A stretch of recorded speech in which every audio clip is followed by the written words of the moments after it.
সে যেন তার নির্দিষ্ট মাপের পাত্রের দ্বারা সুনির্দিষ্ট ওজনে প্রদান করে। ঠিক আছে, আপনার নিজে একটা আন্দাজ করে, নিজে একটা আন্দাজ করে দিতে রাসূল সাল্লাল্লাহু আলাইহি ওয়াসাল্লাম নিষেধ করছে।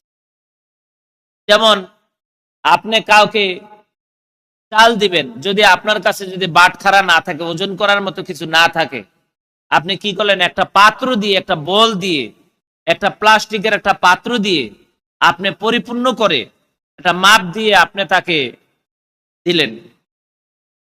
তখন সে কি করলো, আপনাকে আবার এটা পরিশোধ করবো ওইভাবেই। ঠিক আছে, আন্দাজ করে আপনি কতগুলো এইভাবে ইয়া করে হাত দিয়ে দিলেন, কিন্তু ওজন করলেন না। পরবর্তীতে যখন আপনাকে এটা পরিশোধ করলো, পরিশোধ করার পরে আপনার ভিতরে একটা ওয়াসওয়াসা সৃষ্টি হইল যে আমি তো এত কম দেই নাই, এই যে আমারে কম দিল, একটা সন্দেহ সৃষ্টি হবে না, মনোমালিন্য সৃষ্টি হবে না? এজন্য এইটা করতে আল্লাহ রাসূল সাল্লাল্লাহু আলাইহি সাল্লাম নিষেধ করছে। বলছে পরিমিত ভাবে আপনার বাটখারা দিয়ে ওজন করে, পাল্লা দিয়ে ওজন করে, অথবা আপনার এমন কোন পাত্র দিয়ে আপনি পরিশোধ করবেন, দিবেন, যেটা দিয়ে সে আবার দিতে পারে, আপনাকে পরিশোধ করতে পারে এইভাবে।